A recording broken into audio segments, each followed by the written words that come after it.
Okay, so ayan po, isang mapagpalang araw po sa inyong lahat, mga madam sir, mga boss, mga lods, mga lodi, mga idol. So, another property for sale na naman po ang ipapakita ko sa inyo dito po sa bayan po ng Santa Maria, lalawigan po ng Pangasinan. So, another house and lot po itong ipapakita ko sa inyo. At bago po lahat, pa-subscribe po sa aking YouTube at pa-follow sa aking Facebook. So tara, i-check natin itong property na ito.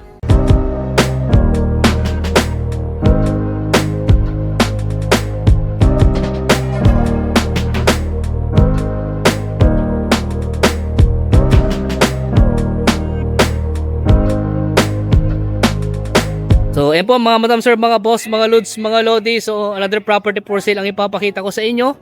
Ayan, so okay, so ito po yung house and lot na ibinibenta po dito po sa bayan po ng Santa Maria, lalawigan po ng Pangasinan.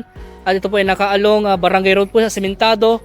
At yun po yung National Highway, walking distance. Yan, kung nakita nyo po yung sasakyan doon, nasa mga 200 meters siguro, 150 to 200 meters po ang layo po niya sa National Highway. And then sa palengke, pwedeng lakarin na sa mga ano lang po, mga ilang metro lang, mga 300 meters po nasa palengke ka na. So, ito po yung property o house and lot. Simula po dito sa pader po na ito. Ayan, hanggang dito po. Ayan, nasa mga 10 meters estimate, 10 to 15 meters estimate po namin yung kanyang entrada. So, hanggang dito po yan. Diretso po.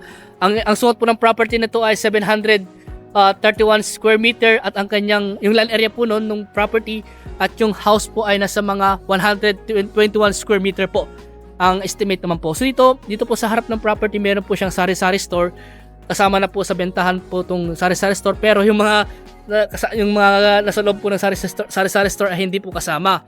At ang sabi po nila, kukunin daw po nila yung bubong doon sa lilipatan nila, pero yung bahay ay yung mga gamit sa bahay lang po yung kanilang dadalhin.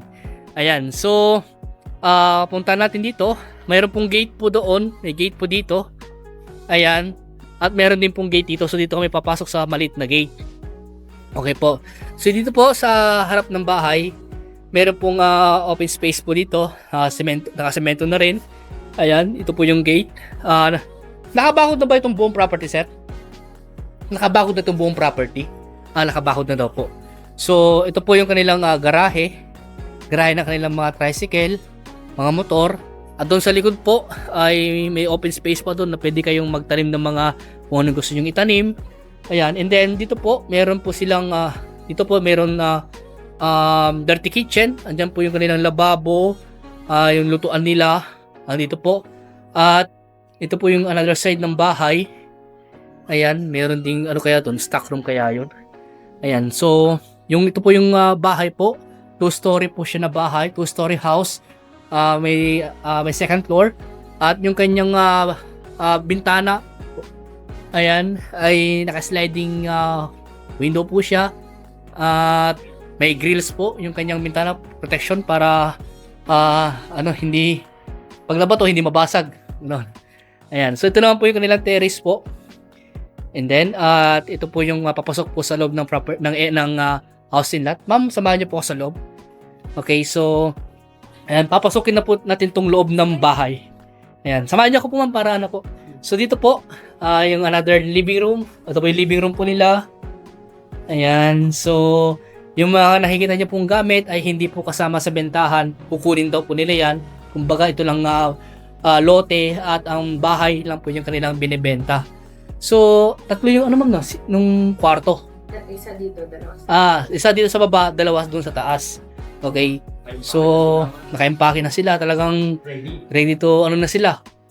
Sibat na.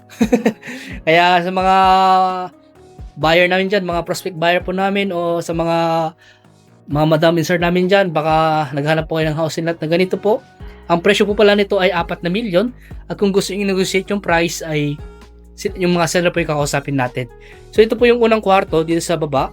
Dahil yung dalawang kwarto po ay nasa taas. Ayan. So, okay.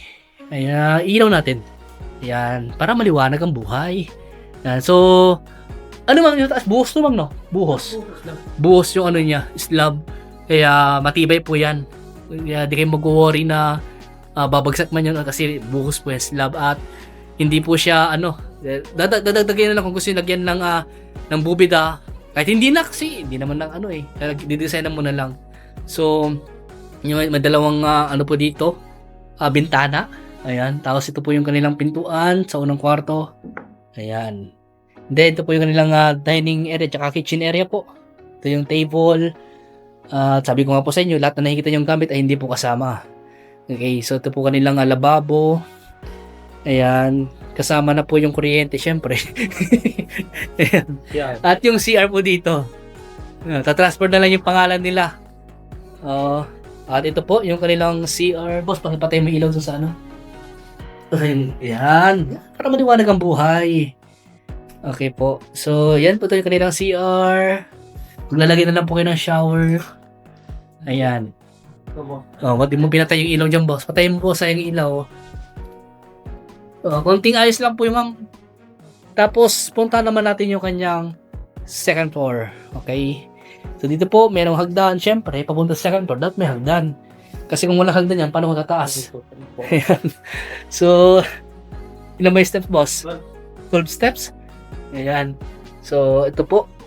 Ayan. So, ito na po yung kanyang second floor. Ayan. Meron po another living room po dito. Yung CR at yung dalawang kwarto. Nag-i-impake na po sila. Ano yun? Mag-abroad na po kayo? Ayan. Ito po yung CR sa taas. Ayan, CR. Maglalagay na lang kayo ng ano? Ng shower, ng bidet. Wala kami ng bidet eh. Ayan. So, ma'am, pakibukas yung ano. Ito po yung pangalawang kwarto. Uy, maluwang. Maluwag yung kanyang kwarto sa taas. Ayan. Boss, bagay na lang mo yung gitara mag-iba yung tono. Ayan. Okay lang po ma'am, okay lang po. Color green yung kanyang pintura. Ayan. Tapos, ay, nakakita naman ako ng salamin dito. Ayan. Ay, parang makita mo kung pogi ka o maganda ka, kailangan may salamin. Ayan. Kung sa tingin mo pangit ka, hindi mo na kailangan ng salamin talaga. Pero walang pangit yan. So dito po nakabubida. Ayan, nakabubida po siya. Tapos malaki yung bintana. Dito po ay makikita mo yung mga kapitbahay mo. Ayan. Pag may nag-aaway sa kapitbahay, makikita mo talaga on the spot kasi naka second floor ka eh. Ayan, makikita mo yung nag-aaway na kapitbahay mo. O dito may terrace po dito. Ayan. Pagbukas mo, ayan, pwede ka magsigaw-sigaw dito. Yung may utang dyan, magbayad na kayo. Kamo, di ba? Ha? Ay, may barangay hall pala itong tapat po niya. Kaya, safe na safe ka po kapag may nanggulo sa dito, book ka lang sa barangay hall. Ayan, tignan po yung mga kapitbahay. At yun nga po sabi ko, malapit lang po ito sa town proper o sa palengke, walking distance lang. Ayan po yung mga kapitbahay, Ayan po, meron si nanay doon. Hello po, nay. Ayan. So, yan po. Tapos, barangay hall sa tapat, tsaka gym. Ayan, mga kapitbahay. So, hindi po nakakatakot dito sa area. Ayan. Naka-awning type po yung Kung tinatanong po ninyo, tahimik dito sa lugar nila, tahimik po. Pero pag meron kayong nakita nag-aaway, mag-asawa lang po yun. Kung nag-aaway. So dito po naman yung kanyang likod. Ayan. Talagang pagtingin mo pala dito sa likod ng bahay, talagang may problema. Madamo. Ayan. Tatanggalin yung bubong. So tatanggalin yung mga bubong. Bakit tatanggalin yung bubong, ma'am? Sabagay, para gagamitin nila. Gagamitin nyo sa paglilipatan ninyo. So yung makakabili po, dagdagan nyo na lang po ng bubong. O kaya, usapan nyo na lang kung pwedeng bayaran na lang yung bubong para may pambili sila ng bubong. Ganun na lang. Para di nabaklasin. Ayan po, tapos another stock room dito, bodega. Tapos, kahit hindi natin puntahan yung likod, dito lang, kitang-kita na eh. Pader na, ma'am. Sa mangga daw ko. Ilan yung puno ng mangga niya, ma'am? Dalawa yung puno ng mangga. So, puntahan natin yung boss mamaya. Oo, para makita natin yung likod. Picture mo na dito. Nandito, pagtingin mo talaga, pag nalinis yan, talagang, oh my God. Talagang masisiyahan ka kasi malinis na eh. At ito naman po yung pangatlong kwarto, pero pasensya na po ha. Huwag po kayong magagalit dahil hindi po mabuksan yung susi. Nasa kapatid ko yung Nasa kapatid daw po. Siguro may lamang to. Mahalaga. Oo, may gold bar po. Baka dyan yung mga maleta, mama. Baka dyan nilagay yung mga maleta. Ayan. Ang maleta namin, sir. Yun po yung maleta daw nila. Kaso nga lang, ang laman, hindi pera eh. Ano, laman, damit eh. Talagang, ay, tignan mo, oh. Paalis na sila. Ayan. At dito, dahan-dahan ka dyan po. Mauntog ka talaga dyan. Kaya po sa mga makakabili po dito sa banda rito, mag-ingat po kayo. Kasi kung height nyo po mga 6 plus, ganun po, 7 footer, talaga mauntog po kayo dito. Kailangan nyo, ako nga po, 6'7", 5'7 na po eh. O 5'6", muntik na mauntog. Ayan. So, ito po yung house and lot na binibenta. So, puntahan lang natin yung kanyang likod. So, ayan po mga madam sir, mga boss, ipagpapatuloy ko lang yung aking pagkuha ng video sa property nito. So, pupuntahan naman natin yung kanyang likod. Ito yung kanyang pwedeng gawing farm. Ayan, pwedeng gawing farm. So, dito po may mga nakatanim na po. Syempre po, pag-usapan nyo na lang kung ano po yung mga may iwan sa halaman. Ayan. So, ang source of water po dito, nawasa, madam. Nawasa, ayan. Meron pang deep well ito, poso, ganun, wala. Wala. Awa. Ay, mayroon. Sa harap. Sa harap. Hindi ko napansin yun O, sila na lang magpalagay kung may tubig pa yun eh. May tubig pa. Sila na magpalagay ng jetmatic o kaya ano yung pwede nilang ilagay. So dito po may mga tatanggalin daw po yung mga to. Lahat ng mga gamit po na nakita nyo dito tanggalin. Opo. Tapos yung itong bubong na ito, pag-usapan nyo na lang po kung ano na lang. Ayan. So ito po yung kanilang another room pero stock room po ito. Stock room. Pwede nyo pong ilagay po dito yung ano nyo, yung kabit po ninyo, ganun. Pwede nyo. Trusses yung kanyang frame. Ayan, tapos yero po yung kanyang bubong. Syempre, boss, yero talaga. Ayan. So dito pwedeng stock room. Ayan, pwedeng kwarto rin po ito kung meron kayong kabit. Ayan, pwede nyo ilagay po dyan. Tapos itong mga gamit daw po na ito ay tatanggalin. Ayan. Pero yung mga puno po hindi tatanggalin yan. Pre po daw yan. May mga puno ng saging, may niyog, may mga mangga. So ano yung ano dun ma'am? Parang ano yun? Ano ba yun? May semento dun ma'am eh. Ano kaya yun? May mga manok dati dito ma'am. So medyo masukal lang po mga boss, mga madam. Pero ang maganda, konkreto siya. So dito sa likod, pwede pa kayo magtayo ng bahay dito. Kahit gano'n din kalaki, 121 square meter, kahit 3 pa na gano'n. Kalaki, pwede pa niyang i-accommodate dito. So, ayan, may mga puno ng saging. Saging, ayan po. At may mga puno ng buko. Dalawa nakita kong puno ng buko. Ayan ba? Ayan, tapos meron pong 2 puno ng mangga at may bayabas. Ayan, may 2 puno ng mangga, may 2 puno ng buko, maraming puno ng saging. Ayan. At yan po yung boundary sa may pader po na yan. Ayan. So, fully fenced po. Konkreto po yung kanyang pader. At talagang titirhan nyo na lang po yung bahay. Magdadagdag na lang kayo ng gamit o konting renovate na lang po yung bahay sa loob. Okay? So, 731 square meter yung land area tapos 121 square meter yung floor area ng bahay. At merong remaining po na sa 500 plus po na space para po sa pwede nyo gawin. Pwede kayong magtanim pa sa likod ng mga gulay, kung ano yung gusto nyo itanim. Ayan, meron po silang dito, puno ng malunggay.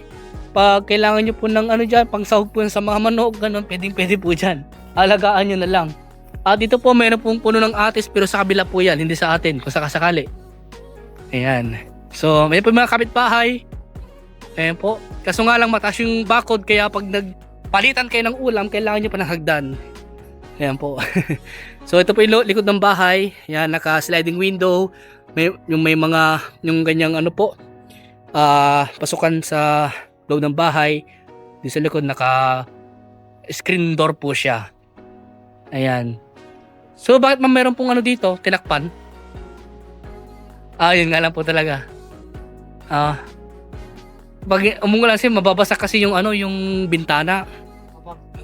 May nakaabang na para sa extension ng bahay kung mag-ano kayo ng dirty kitchen. Ayan. So, maganda po yung bahay. Titirhan nyo na lang. Magdadagdag na lang po kayo ng mga ibang gamit at syempre konting renovate na po ng bahay. Okay. So, may aso. Sana hindi ko kagatin. Ayan po. So, ayan. Ito po yung kanyang sari-sari store. Pero ang sabi nga po nila, yung bubong daw po ay kukunin nila. Pero sabi ko, pag-usapan nyo na lang para hindi nabaklasin yung bubong. Nasa pag-uusap nyo na lang po. At ito po yung kanyang sari-sari store. Ayan, kaya may pang-negosyo na po kayo, dadagdagan nyo na lang. Dito pa sa banda rito, pwede pa kayo magdagdag ng water refilling station or ano yung gusto nyo pang idagdag dito na business. So ito po yung ano ng post daw. Ayan, dadagdagan nyo na lang po, deep well, lagyan nyo ng Jetmatic, kaya pitchel, o depende po, electric pump na may ano po nyan. Ayan, so ito po yung property natin mga madam sir, mga boss, mga lods, mga lodi. Ulitin ko po, 731 square meter yung kanyang lawn area at 121 square meter naman po yung floor area ng bahay at 2-story po siya. Ayan. So ang presyo po, 4M. At kung gusto mo i-negotiate yung price, sila madam ang kakausapin natin dito. Ayan. Dito ko po, located po ito sa bayan ng Santa Maria, lalawigan po ng Pangasinan. Ayan. So maraming salamat po at God bless po sa ating lahat.